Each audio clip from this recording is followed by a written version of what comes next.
स्थानीय निकाय चुनाव में बीजेपी ने पूर्व सीएम भूपेंद्र हुड्डा की जड़ों में तेल डालने का काम कर दिया है। बीजेपी ने सांपला में भूपेंद्र हुड्डा को सबसे करारा झटका देने का काम किया है और उनके खास पैसादार को तोड़ने का काम अंजाम दिया है। नमस्कार, मैं हूं कुलदीप सुरान। आज हम खरी खरी न्यूज़ में चर्चा करेंगे भूपेंद्र हुड्डा के गढ़ में बीजेपी की बड़ी कामयाबी की और भूपेंद्र हुड्डा के खास पैसादार के पाला बदल की।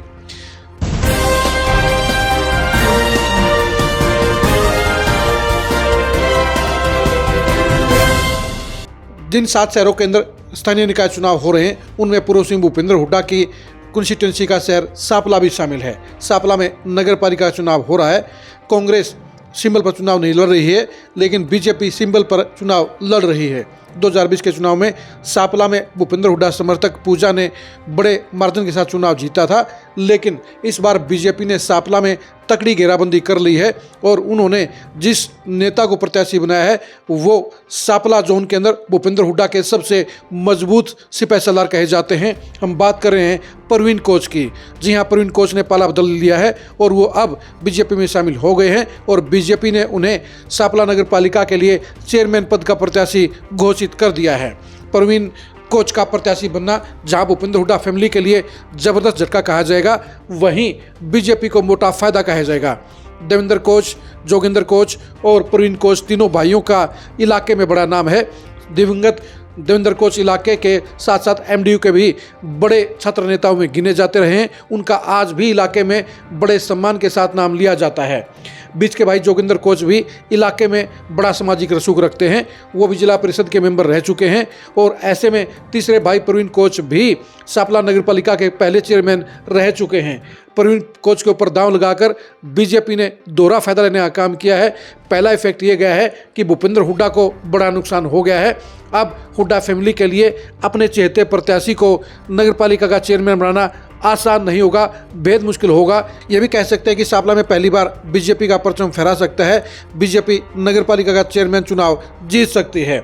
यानी सांपला के अंदर बीजेपी ने खेला कर दिया है और भूपेंद्र हुड्डा परिवार को जबरदस्त झटका देने का काम कर दिया है। सांपला की पॉलिटिक्स में साफ तौर पर कोच फैमिली का एक अलग रुतबा है, अलग रसूख है, अलग पहचान है, अलग संपर्क है और यही वजह है कि उनको प्रत्याशी बनाकर बीजेपी ने सबसे बड़ा दांव चलने का काम कर दिया है। भूपेंद्र हुड्डा फैमिली को ये सिर्फ नगर पालिका के लिए झटका नहीं कहा जाएगा, बल्कि आने वाले 2029 के चुनाव के लिए भी उनके लिए खतरे का घंटा बज गया है। क्योंकि अगर सांपला बेल्ट से 2029 के चुनाव में जोगिंदर कोच या प्रवीण कोच को बीजेपी ने प्रत्याशी बना दिया तो हुड्डा फैमिली के लिए बड़ी मुश्किल पैदा हो सकती है।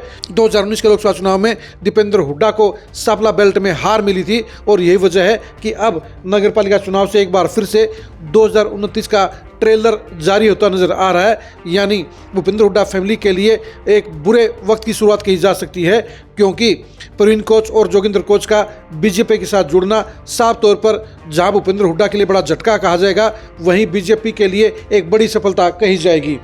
अब सांपला नगर पालिका के चुनाव में कांग्रेस के समर्थित प्रत्याशी के लिए चुनाव जीतना बेहद मुश्किल होगा। अब हुड्डा फैमिली भी खुलकर चुनाव प्रचार नहीं करेगी और वो पूरा जोर लगाने के बाद भी सांपला में उसके लिए समर्थित प्रत्याशी को चुनाव जिताना आसान नहीं होगा।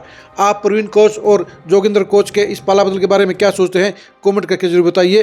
प्रवीण कोच को प्रत्याशी बनाकर बीजेपी ने क्या तगड़ा हाथ मारने का काम नहीं किया है? प्रवीण कोच के प्रत्याशी बनने का सांपला की पॉलिटिक्स में क्या इफेक्ट रहेगा, इसके बारे में कमेंट करके जरूर बताइए।